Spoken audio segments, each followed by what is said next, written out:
As of 10:30 in the evening, marami pa rin mga guests nandito sa bahay ni tatay. Ayan po sila, sir. Sir, taga saan ho kayo, sir? Taga Buhangin po. Yeah. Message po kay tatay.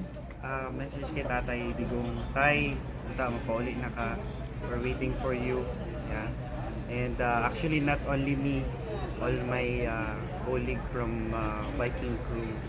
Yeah. They are waiting for you to go home in your home here in Davao. Yeah. We all the way support you. Yeah. Not only you and also the family of Duterte. And we all know that you've been a lot of challenges na nangyari ngayon, pero you will survive yan, tayo. We're waiting for you din. And my daughter also. Hello po. Daughter mo? Apo. Okay. Oh. 15 Happy years old. Father's Day po, Tatay Digong, and hopefully na makabalik ka safe dire, and we're still waiting for you and support you. We love you so much, and keep safe, be strong. We pray for you a lot, and Happy Father's Day. Ayan, salamat ma'am sa inyo po. Siya yung magsugis Thank you for coming Papagas niyo ba? po. Ayan. Thank you.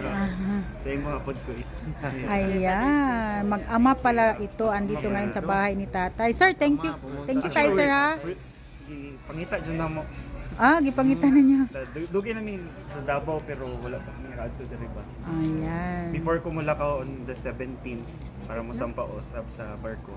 At least nabisita na ako mapa na ako sa akong mga kauban ba. Sige.